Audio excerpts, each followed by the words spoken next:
오늘도 하나님의 은혜가 넘치기를 주님의 이름으로 축원합니다. 오늘 말씀은 바울 사도의 말씀 중에도 좀 깊이 있게 다루어야 할 말씀입니다. 그만큼 어려울 수도 있다는 말입니다. 아울러 우리가 예수를 믿으면 구원을 받는다는 말씀에 대한 답이 되는 말씀이라고 볼 수 있습니다. 그러므로 좀 집중해야 할 것으로 생각됩니다. 로마서를 처음 기록할 때는 장으로 나누어진 것이 아니라고 합니다. 편지 형식이라서 그렇습니다. 장으로 나누어진 것은 16세기경으로 독자들의 편의를 위해서 나누었다고 합니다. 그런데 바울은 5장에서 구원의 확신을 주제로 다루면서 8장 마지막까지 그 문제를 말하고 있습니다. 그런데 6장과 7장이 그 사이에 있으면서 약간의 진로를 변경하고 있습니다. 그런데 어떤 사람들은 6장에서 8장까지를 성화 문제를 다룬다고 말합니다. 그러나 로이드 존스 목사님은 이 부분을 이렇게 분석합니다. 6장과 7장은 중요한 질문을 해결하기 위해서 삽입한 것으로 보고 있습니다. 5장 20절과 21절은 두 가지 난제를 야기시킨다는 것입니다. 실제로 20절과 21절은 당시의 문제를 삼는 자들이 있었습니다. 20절, 율법이 들어온 것은 범죄를 더하게 하려 함이라. 그러나 죄가 더한 곳에 은혜가 더욱 넘쳤나니. 또 21절에 이는 죄가 사망 안에서 왕노릇한 것 같이 은혜도 또한 의로 말미암아 왕노릇하여. 여기서 20절은 무율법주의로 인도한다고 주장하는 자들이 있었습니다. 또 21절은 율법의 폐기를 주장한다는 것으로 율법을 전혀 가치가 없고 쓸모가 없게 한다는 것입니다. 여기에 대한 답변으로 앞부분은 6장 그리고 뒷부분은 7장으로 답변하고 있다고 말합니다. 확실히 6장과 7장은 5장에서 8장까지 구원의 확신 문제에서 벗어나서 율법 문제를 다루고 있습니다. 그런데 오늘 본문 6장에서 무율법주의 혹은 반율법주의라는 주장에 대한 답변으로 그리스도와의 연합 교리를 말하고 있습니다. 6장 1절에서 2절은 문제에 대한 보편적인 답변을 하고 있습니다. 그러나 3절에서 11절은 더 상세한 답변으로 그리스도와의 연합을 설명하고 있습니다. 오늘 다루고자 하는 말씀이 그리스도와의 연합에 대한 말씀입니다. 이 연합에 대해서 이해를 하지 못하면 우리가 죄사함 받는 확실한 이유를 알지 못합니다. 우리는 예수를 믿으면 구원을 받는다고만 알고 있습니다. 그러나 구체적인 구원의 이유나 교리를 아는 것은 아닙니다. 여러분에게 질문을 해보겠습니다. 예수를 믿으면 왜 구원을 받습니까? 그 근거가 무엇입니까? 보통은 성경에 그렇게 되어 있으니까 그렇게 믿는 것이요, 예수님이 내 죄를 담당해 주셨기 때문에 구원받는다고 할 것입니다. 맞는 말입니다. 우리는 예수님의 말씀을 분명히 믿습니다. 특히 요한복음 3장 16절, 이는 저를 믿는 자마다 멸망치 않고 영생을 얻게 하려 하심이라. 이것이 틀림없는 사실이며 우리의 믿음으로 구원받는 것은 분명한 사실입니다. 그런데 이렇게 믿을 때 이것이 나에게 체험되어진 확실한 근거가 되느냐 하면 그렇지 않다는 것입니다. 그것을 바울 사도가 말하고 싶은 것입니다. 예수를 믿으면 구원을 받는 이유가 뭐냐? 그 이유를 알아야 어떤 시련이 와도 그 믿음은 흔들리지 않는 절대적인 믿음이 되는 것입니다. 그런데 그것을 가장 확실하게 말해주는 것이 그리스도와의 연합입니다. 그만큼 내가 그리스도와 연합되었다는 것이 중요하다는 것입니다. 우리가 예수를 믿을 때에 왜 죄 사함 받고 왜 구원을 받게 되느냐? 그것은 내가 예수를 믿을 때 예수 그리스도와 내가 연합되기 때문이라는 것입니다. 그래서 예수 그리스도와 나의 연합이 어떤 것이며 무엇을 의미하는지 구체적으로 좀 살펴보도록 하겠습니다. 첫째로, 그리스도와의 연합은 예수 그리스도가 죽을 때 나도 같이 죽은 것을 말합니다. 이것은 말로만 죽은 것이 아니라 실제로 체험되어져야 하는 것입니다. 바울은 그리스도와 연합을 설명하는 근거로 세례를 말하고 있습니다. 로마서 6장 3절, 무릇 그리스도 예수와 합하여 세례를 받은 우리는 그의 죽으심과 합하여 세례를 받은 줄을 알지 못하느냐. 여기서 바울은 우리가 세례를 받는 것은 그의 죽으심과 합하여 세례를 받는 것이라고 강조하고 있습니다. 세례는 옛것이 죽는 것을 의미합니다.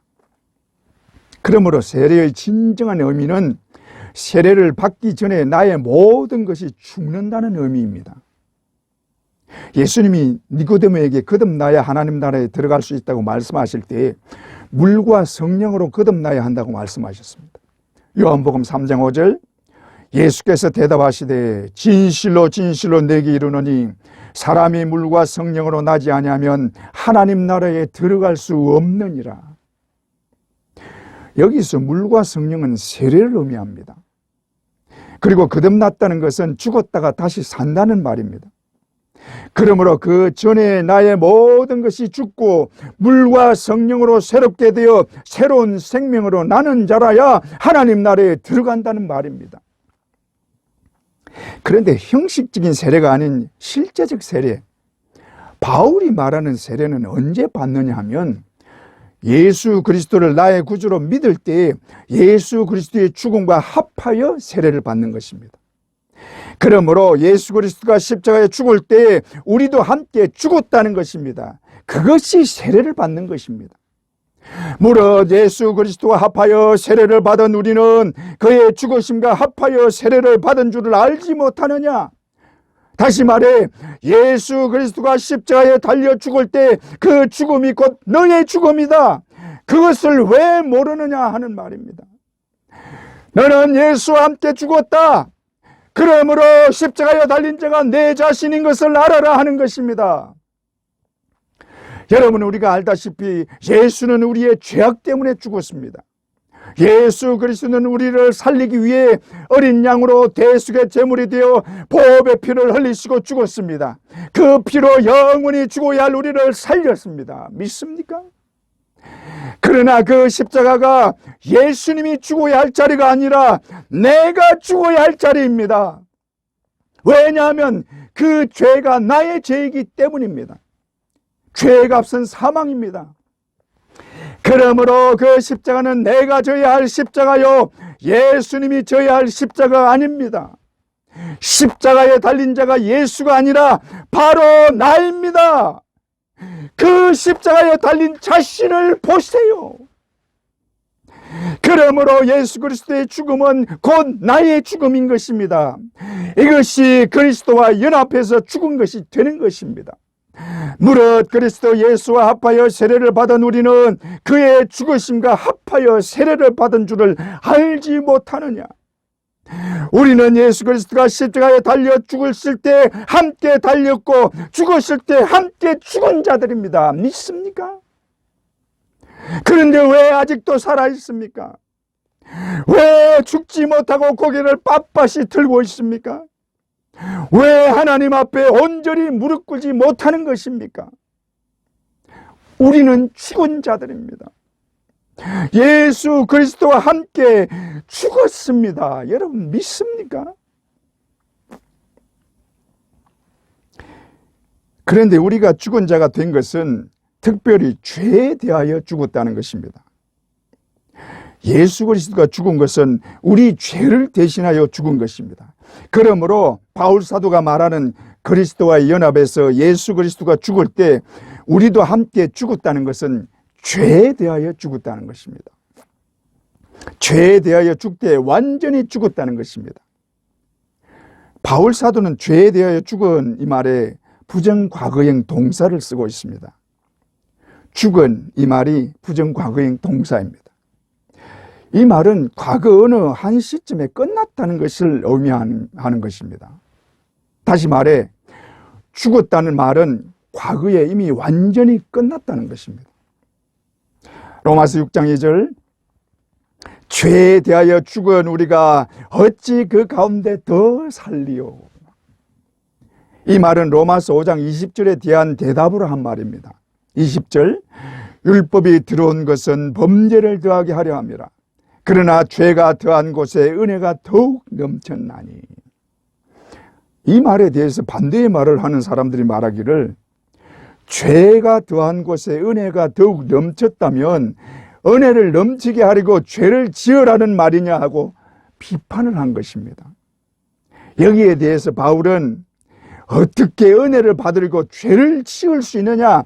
절대로 그럴 수 없다는 것입니다. 6장 1절에서 2절, 그런즉 우리가 무슨 말을 하리요? 은혜를 더하게 하려고 죄에 거하겠느냐? 그럴 수 없느니라. 죄에 대하여 죽은 우리가 어찌 그 가운데 더 살리요? 여기서 죄에 대해서 죽은 이 말은 죄에 대해서 완전히 죽고 이미 끝났다는 말입니다. 그러므로 죄에 대해서 죽었고 죄와 더 이상 상관이 없게 된 우리가 어찌 죄에 거할 수 있느냐? 죄 때문에 죽었고 죄에 대해서 완전히 죽었는데 어찌 죄를 다시 가까이 할 수 있느냐? 절대로 그럴 수 없다는 것입니다. 우리는 예수 그리스도와 함께 죽을 때에 죄에 대해서 완전히 죽은 자들입니다. 그러므로 우리는 죄에 대해서 상관이 없는 자들이요, 다시는 죄를 가까이 해서는 절대로 안 되는 자들입니다. 믿습니까? 이것을 확실히 믿고 항상 그렇게 여겨야 하는 것입니다.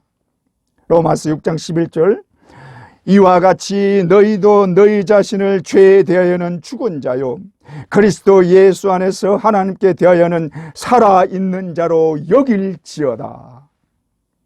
너희가 죄에 대하여는 죽었고 하나님께 대하여는 살았다는 것을 늘 인식하고 믿으라는 말입니다. 우리는 죄 때문에 죽은 자들입니다. 그러므로 죄는 우리와 원수입니다. 그러므로 죄에 대하여 죽은 자가 그 원수인 죄를 다시 지을 수 있느냐? 그럴 수 없다는 것입니다. 6장 15절, 그런즉 우리가 법 아래에 있지 아니하고 은혜 아래에 있으니 죄를 지으리요? 그럴 수 없느니라. 그러므로 죄 가운데 거하거나 죄를 지으면 안 되는 것입니다. 만약에 믿는 자가 죄 가운데 거하거나 죄를 짓는다면 나의 죄를 대신하여 죽으신 예수 그리스도를 부정하는 것이요, 그리스도와 나의 연합을 부정하는 것이요, 나의 구원을 부정하는 것과 같은 것입니다. 그러므로 죄에 대하여 단호해야 하고 절대로 죄를 가까이 해서는 안 되는 것입니다. 만약에 혹시라도 죄를 범하게 될 때는 즉각적으로 회개해야 합니다. 그것이 예수 그리스도의 십자가의 대속을 진실로 믿는 자들입니다. 믿습니까? 그런데 죄에 대하여 죽었다는 것을 조금 다르게 해석하는 학자들이 있습니다. 몇 가지 경우를 보면, 첫째, 완전주의자들입니다. 완전주의자들은 죄에 대해서 완전히 끊어서며 죄의 영향과 죄의 세력과 죄를 향한 모든 것에서 완전히 죽어 있다는 것입니다. 이것은 우리 육신이 죄의 영향을 다시는 받지 않는다고 하는 것과 같은 것입니다. 그러나 바울은 죄가 우리 죽을 몸을 지배하지 못하도록 하라고 권면하고 있습니다. 6장 12절, 그러므로 너희는 죄가 너희 죽을 몸을 지배하지 못하게 하여 몸의 사욕에 순종하지 말고, 13절, 오직 너희 자신을 죽은 자 가운데서 다시 살아난 자 같이 하나님께 드리며 너희 지체를 의의 무기로 하나님께 드리라. 비록 너희가 죄에 대하여 죽었지만 육신은 죄의 영향 아래 있다. 그러므로 죄가 너희 몸을 지배하지 못하도록 몸의 사욕에 순종하지 말고 죽은 자 가운데서 다시 사신 예수 그리스도와 같이 너희 지체를 의의 무기로 하나님께 드리라 하는 말입니다. 그러므로 다시는 죄의 영향을 받지 않는다는 완전주의자들의 말은 바울의 말과 맞지 않는 말입니다. 둘째, 죄에 대하여 죽어가고 있다는 것입니다. 어떤 이들은 바울의 말은 죄에 대하여 죽어가고 있는 우리가 어찌 그 가운데 더 살리어라는 표현이라고 합니다. 이런 말을 하는 이유는 우리 육신이 죄를 완전히 끊지 못하고 여전히 죄를 지을 수 있기 때문에 이것을 염두에 두고 한 말입니다. 그러나 바울 사도의 말은 죄에 대하여 죽어가고 있다고 하지 않습니다. 죄에 대하여 이미 죽었다고 합니다. 이것은 이미 끝난 일이지 점점 이루어지는 일이 아니라는 것입니다. 예수 그리스도는 대제사장으로 단번에 자신을 드려 우리 죄를 완전히 속량하시고 죽었습니다. 그의 죽으심에 연합하여 우리도 함께 죽었습니다. 그러므로 죄에 대하여 더 이상 제물을 드릴 이유가 전혀 없는 것입니다.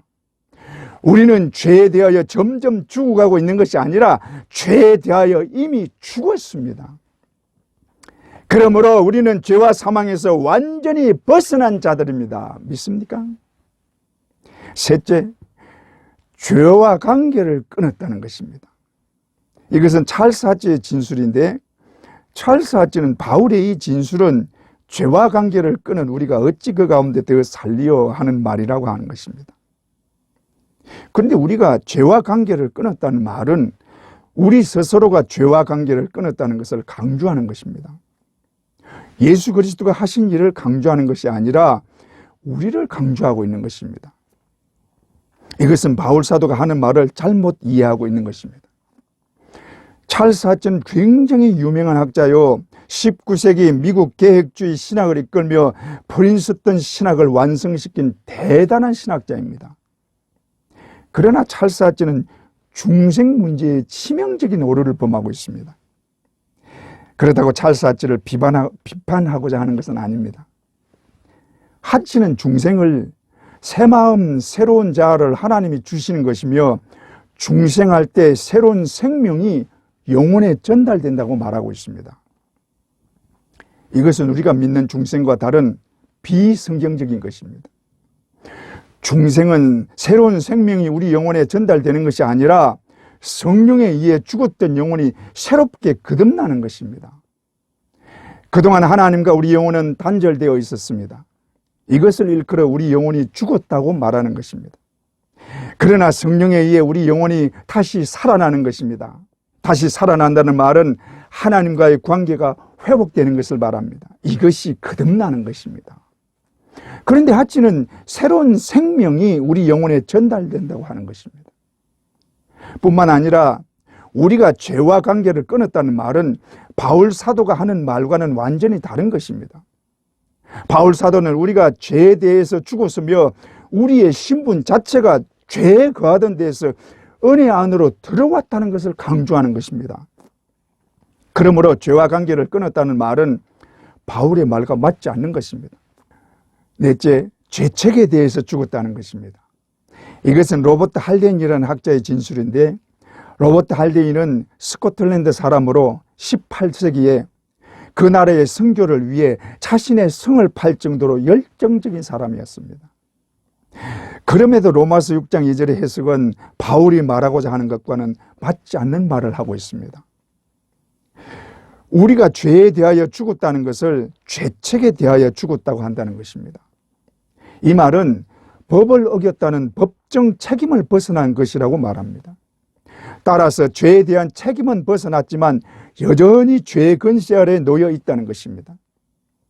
그러나 바울 사도가 하는 말은 우리가 죄에 대하여 죽었기 때문에 죄에 대한 책임뿐만 아니라 죄의 모든 영역에서 벗어나 은혜의 영역 안으로 들어왔다는 것입니다. 그전에 있던 죄의 영역에서 완전히 벗어나 은혜의 영역 안으로 들어왔기 때문에 더 이상 죄와 아무 상관이 없어졌다는 것입니다. 신분적으로 말하면 죄와 마귀의 종에서 하나님의 자녀로 완전히 바뀌었다는 말입니다. 전에는 죄 아래에 있었기 때문에 죄에 매여 죄와 마귀에게 종로로 됐던 자입니다. 그러나 예수 그리스도의 구속으로 죄에서 완전히 벗어나 은혜 안에 들어오게 되었으므로 죄인의 신분에서 의인의 신분으로 완전히 바뀐 것입니다. 이것은 이미 일어났고 단번에 완전히 끝난 일이라는 것입니다. 아무 죄도 없으신 예수 그리스도께서 자신의 생명을 대속물로 바침으로 우리 죄를 사하셨고 이 죄 사함을 단번에 영원히 완전하게 끝낸 것입니다. 믿습니까? 그러므로 우리 죄를 위한 예수 그리스도의 죽으심은 다시 죽을 필요가 없고 다시 죄에 대한 대가를 치를 필요가 전혀 없는 완벽하고 완전한 대속인 것입니다. 믿습니까? 예수 그리스도는 그의 죽으심으로 우리의 모든 죄를 단번에 해결하시고 완전히 끝내셨기 때문에 더 이상 우리는 죄인이 아닙니다. 우리는 예수 그리스도와 함께 십자가에 달려 죽었습니다. 그러므로 우리의 모든 죄로부터 우리는 완전히 죽었습니다. 그러므로 우리가 다시는 죄에 매여 있을 이유가 전혀 없는 것입니다. 비록 우리가 다시 죄를 짓더라도 그 죄 때문에 지옥에 가는 일은 절대로 없습니다. 그렇다고 죄를 지어도 되느냐? 바울 사도는 대답합니다. 그럴 수 없느니라. 죄에 대하여 죽은 우리가 어찌 다시 죄에 거할 수 있느냐? 그럴 수 없느니라. 그것은 예수 그리스도와 함께 죽은 연합을 부정하는 것이다 하는 말입니다. 뿐만 아니라 우리가 죄를 범할 때는 하나님의 무서운 징계를 각오하셔야 합니다. 하나님은 징계를 주어서라도 회개하게 하십니다. 그러나 그 징계는 무서운 징계라는 것을 알아야 합니다. 그렇게 징계를 내려서라도 반드시 회개하고 돌이키게 하십니다. 왜냐하면 우리가 그의 자녀이기 때문입니다. 믿습니까? 그러므로 그의 자녀답게 더욱 조심해야 하고 하나님의 마음을 절대로 아프게 하지 말아야 합니다. 우리는 죄에 대하여 죽은 자들입니다. 우리는 예수 그리스도와 연합하여 이미 죽은 자들입니다. 이제 우리가 사는 것은 예수의 보혈의 공로 때문이요 하나님의 은혜 안에 사는 것입니다. 믿습니까? 이것을 믿음으로 하나님의 자녀답게 사는 모두가 되시기를 주님의 이름으로 축원합니다. 둘째로, 그리스도와 연합하는 것은 함께 죽었을 뿐 아니라 그와 함께 장사되었다는 것입니다. 로마서 6장 4절, 그러므로 우리가 그의 죽으심과 합하여 세례를 받음으로 그와 함께 장사되었나니. 장사되었다는 말은 그리스도와 연합되었다는 말을 더 강하게 강조하는 말입니다. 이 말은 세상의 모든 것과 죄악에 대해서 완벽하게 결별되었다는 말입니다. 아담으로부터 있어온 원죄가 완전히 소멸되었고 세상의 모든 것과도 완전히 분리되었다는 말입니다. 좀 더 원색적으로 표현하면 내가 땅속에 묻힘으로 나에게 있던 세상의 모든 것과 나의 모든 죄를 무덤 속에 다 묻어버렸다는 것입니다. 그렇게 장사된 이유가 뭐냐면 새로운 생명을 행하게 하려 하심이라고 말합니다. 6장 4절에 이는 아버지의 영광으로 말미암아 그리스도를 죽은 자 가운데서 살리심과 같이 우리로 또한 새 생명 가운데 행하게 하려 함이라. 할렐루야. 우리가 그리스도와 연합하여 죽었을 뿐 아니라 함께 장사된 것은 새 생명 가운데 행하게 하기 위한 것입니다. 우리를 죄악 속에 가두고 꼼짝 못하게 했던 옛것을 완전히 벗어버리고 새로운 새 생명, 영원한 생명으로 살게 하기 위한 것입니다. 믿습니까? 그래서 바울은 세상의 모든 것과 죄에 대하여 십자가에 못 박힌 것을 자랑하고 있는 것입니다. 갈라디아서 6장 14절, 그러나 내게는 우리 주 예수 그리스도의 십자가 외에 결코 자랑할 것이 없으니 그리스도로 말미암아 세상이 나를 대하여 십자가에 못 박히고 내가 또한 세상을 대하여 그러하니라. 내게는 우리 주 예수 그리스도의 십자가 외에 결코 자랑할 것이 없으니. 할렐루야. 왜 이렇게 십자가를 자랑합니까? 우리에게 일어나는 새 생명의 모든 일이 오직 예수 그리스도가 십자가에 죽으심으로 일어난 일이요 그 놀라운 일이 나에게도 일어났으며 그 놀라운 일에 내가 함께 연합했다는 것입니다. 우리에게 새 생명을 갖게 하는 십자가, 예수 그리스도가 지신 십자가에 나도 함께 연합하여 동참한 자가 되었습니다. 그러니 얼마나 자랑스러운 일입니까? 그런데도 아직 세상의 것으로 자랑하고 세상의 것이 좋아 보이십니까? 아직도 썩어질 것에 연연하고 계십니까?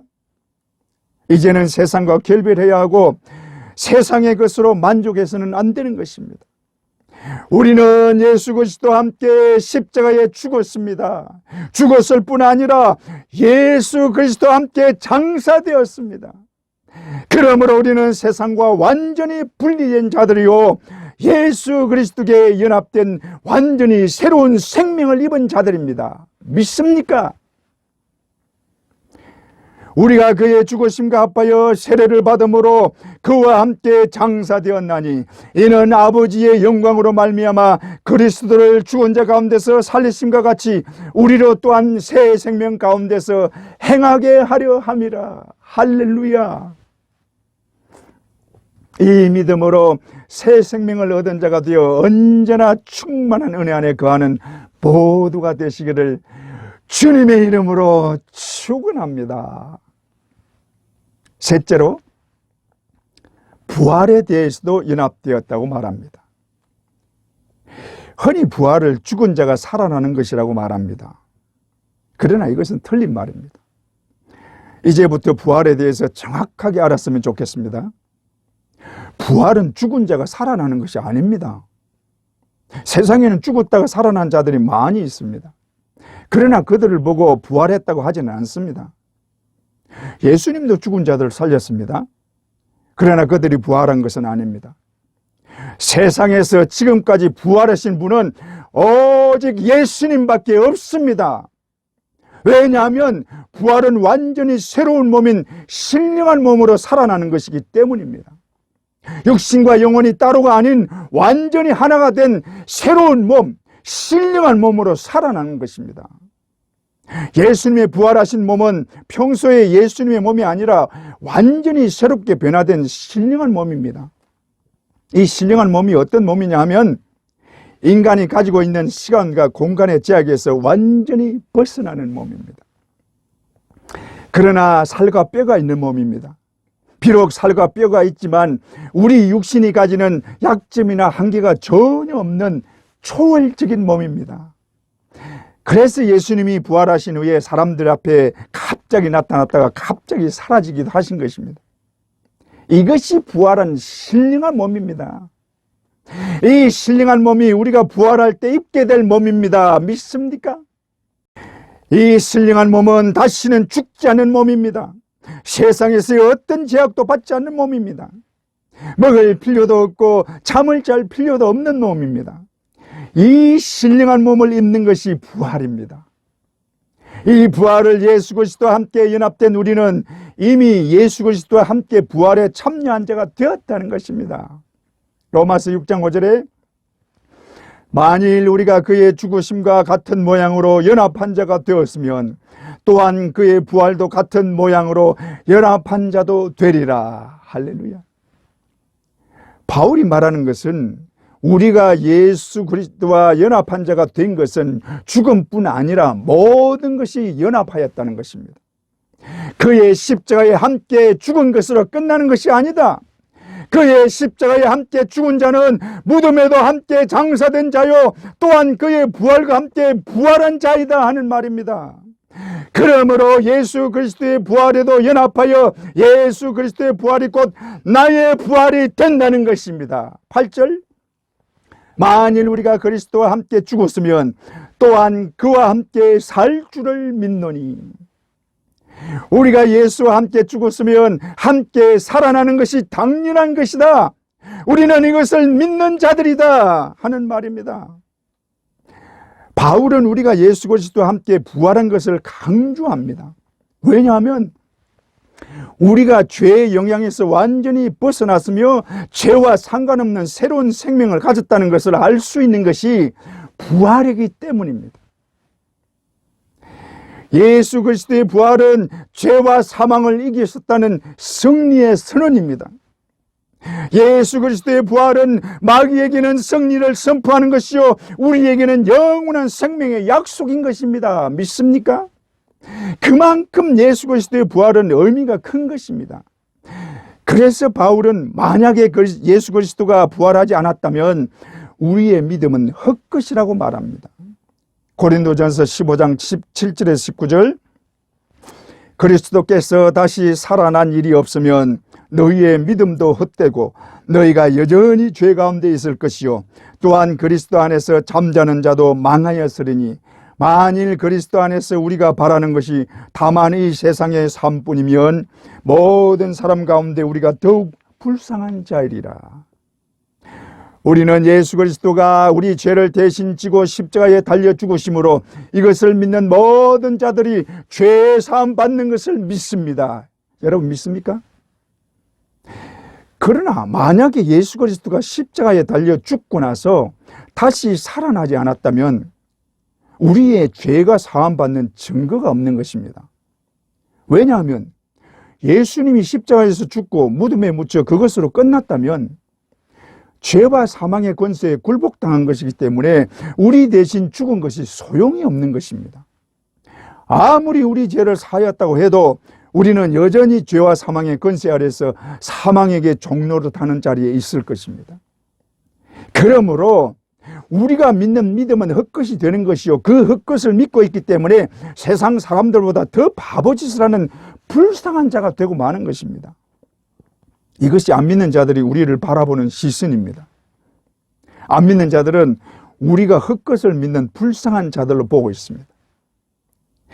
그러나 우리는 이들에게 담대하고 분명하게 말할 수 있습니다. 우리는 구원받아 천국에 들어간다. 왜냐하면 예수 그리스도가 부활하셨기 때문이다. 예수 그리스도가 부활하셔서 죄와 사망의 권세를 깨뜨리고 우리를 죄와 사망에서 건지셨기 때문이다. 할렐루야. 여러분 믿습니까? 이처럼 예수 그리스도의 부활은 우리에게 엄청난 힘과 능력이 되는 것입니다. 예수 그리스도의 부활은 우리 구원의 확실한 증거가 되는 것입니다. 그래서 오순절날 제자들이 성령의 충만을 받은 후에 거리로 뛰쳐나가 가장 먼저 외친 말이 예수 부활하셨다고 외친 것입니다. 그만큼 부활은 우리에게 있어서 그 의미가 큰 것입니다. 여러분, 예수님이 부활하셨습니다. 죽음을 이기고 사망의 권세를 깨뜨리시고 무덤 문을 열고 부활하셨습니다. 그러므로 예수 그리스도와 연합하여 함께 죽은 우리도 예수 그리스도와 연합하여 이미 부활에 동참한 자들입니다. 그러므로 우리의 부활은 조금도 의심할 여지가 없는 확실한 것입니다. 우리는 이것을 분명히 믿는 자들입니다. 여러분 믿습니까? 뿐만 아니라 우리는 예수님처럼 하늘에 올라 영광의 보좌에 앉게 될 것을 믿습니다. 계시록 3장 21절 이기는 그에게는 내가 내 보좌에 함께 앉게 하여 주기를 내가 이기고 아버지 보좌에 함께 앉은 것과 같이 하리라. 우리가 예수님처럼 부활할 뿐만 아니라 예수님이 앉으신 보좌에 함께 앉게 해주신다는 것입니다. 할렐루야. 그러므로 우리의 믿음은 구원받는 것으로 끝나는 것이 아닙니다. 우리 믿음의 완성은 예수 그리스도와 함께 부활하는 것이요 예수님처럼 부활하여 예수 그리스도와 함께 영광의 보좌에 앉게 되는 것입니다. 이것이 우리 앞에 놓여있는 영광의 길입니다. 믿습니까? 이 모든 것이 우리가 예수 그리스도와 연합한 자들이기 때문에 가능한 것입니다. 그러므로 우리가 예수 그리스도와 연합되었다는 말이 우리에게 얼마나 굉장한 의미를 가지고 있는지 모르는 것입니다. 우리는 단지 예수 그리스도를 나의 구주로 믿었을 뿐입니다. 이것 또한 내 의지대로 된 것이 아니요 전적인 하나님의 은혜입니다. 하나님이 나를 불러주셔서 예수를 나의 구주로 믿게 하셨습니다. 그러나 그 결과는 너무나 큰 것입니다. 이것이 예수 그리스도의 연합의 신비입니다. 우리가 예수 그리스도와 이렇게 연합할 수 있는 이유는 예수 그리스도가 내 죄를 대신 지고 십자가에 달려 보배피를 흘리시고 내 대신 죽으심으로 우리를 구속하셨기 때문입니다. 그러므로 예수 그리스도의 구속의 은혜는 우리가 생각하는 이상으로 굉장한 것입니다. 예수 그리스도의 구속은 우리의 모든 죄를 사하여 주시고 용서해 주십니다. 우리를 어렵게 해 주십니다. 어렵게 할 뿐만 아니라 영화롭게 하십니다. 로마서 8장 30절 또 미리 정하신 그들을 또한 부르시고 부르신 그들을 어렵다 하시고 어렵다 하신 그들을 또한 영화롭게 하셨느니라. 바울 사도는 우리가 예수를 믿을 때에 어렵게 될 뿐 아니라 이미 영화롭게 되었다고 말합니다.